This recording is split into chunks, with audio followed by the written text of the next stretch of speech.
The laughter hit me first, sharp, ringing, layered with mockery. I was at the grill flipping burgers when I heard my girlfriend, Clara, say my name in that teasing tone she used when she was showing off. "Oh, don't mind Jake," she giggled, clutching a red Solo cup. "He still thinks medium rare means bleeding. He's like a dad trapped in a 29-year-old's body." Everyone laughed, her cousins, her brother, even her mom. I smiled back, forced spatula clenched in my hand. "Guess I'm just consistent," I said, grinning wide enough to hide the sting. She turned, eyes glinting, and added, "Yeah, consistently clueless." Then she lifted the little cardboard sign she'd made for the barbecue, "Grill King, only when supervised," and waved it for the crowd. More laughter. Cameras flashing. That was her thing. Teasing, playful. Always pushing the line between fun and humiliation. But this time something felt different. It wasn't just a joke. There was an edge to her smile, something mean hiding behind her dimples.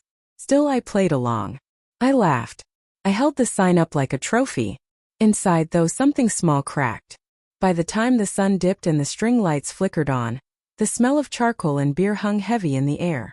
Clara was working the crowd like she owned it, wine glass in hand, her laugh chasing through the night. Her cousin Derek was beside her, tall, tanned, effortlessly charming.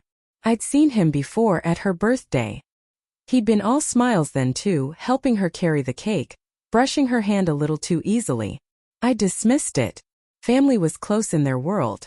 But tonight their closeness felt charged. At first it was subtle, her hand on his arm when she laughed, his low whisper near her ear. But the way her eyes flicked toward me afterward, quick, calculating, made my chest tighten. "You okay, Jake?" her mom asked, passing me a beer. "Yeah," I lied. "Just enjoying the view." She smiled, not seeing what I saw. Or maybe not wanting to.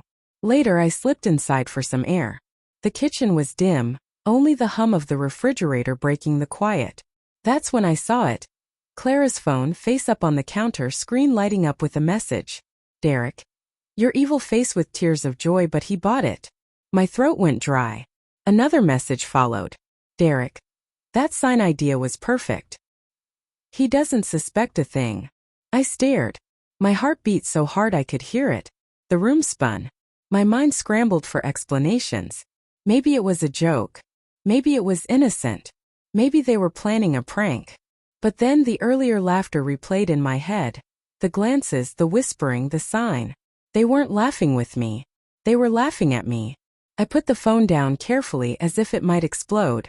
I walked back outside, forcing my heartbeat to steady. The night was all noise again, music, chatter, the faint buzz of mosquitoes. Clara was by the fire pit now, Derek beside her, their knees almost touching. "Hey," I said softly, stepping up behind her. She jumped a little, turning with a practiced smile. "There's my Grill King." I smiled back. "Yeah, that's me." I lifted my beer in a mock toast. To being clueless, right? Her laughter faltered just for a second. Just long enough for me to see it, the flicker of guilt or maybe fear. Derek looked between us, his grin stiffening.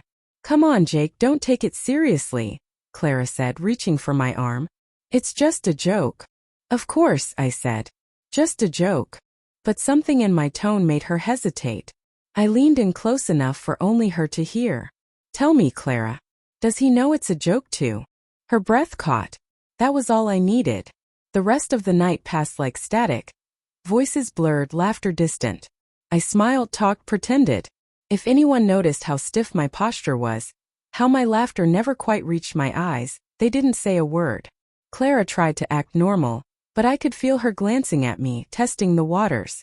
I gave her nothing back. Just silence wrapped in a smile. By the time guests started leaving, she finally cornered me near the deck. "Jake, what's going on?" she whispered, her voice low, anxious. I looked at her, really looked. The same woman who'd once fallen asleep on my shoulder during thunderstorms. The same woman who cried watching rescue dogs on YouTube. The same woman who just mocked me for sport. "I saw the texts," I said quietly. She froze. "Jake, I can explain." I cut her off. "Don't. Please." Her lips trembled. "It wasn't like that. Derek and we just made fun of me together?" I asked. Her eyes filled with tears. "You're overreacting." That word, overreacting, landed like a slap. I'd heard it before. Whenever she crossed a line. Whenever she turned my feelings into a punchline. Something inside me settled, calm and cold.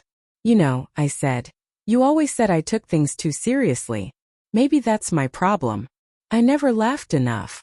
I walked back to the grill. The sign she'd made still hung there, swinging lightly in the night breeze. Grill King, only when supervised.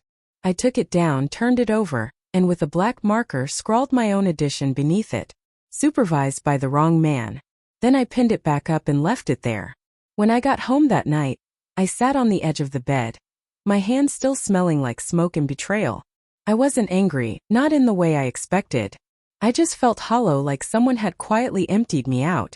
The next morning she texted, "Jake, can we talk? Please." I didn't reply. She sent another. "You misunderstood everything. I love you. But love doesn't humiliate. Love doesn't conspire. Love doesn't turn someone into a punchline." I left the phone buzzing on the counter and stepped outside. The air was cool, clean, untainted by barbecue smoke or false laughter.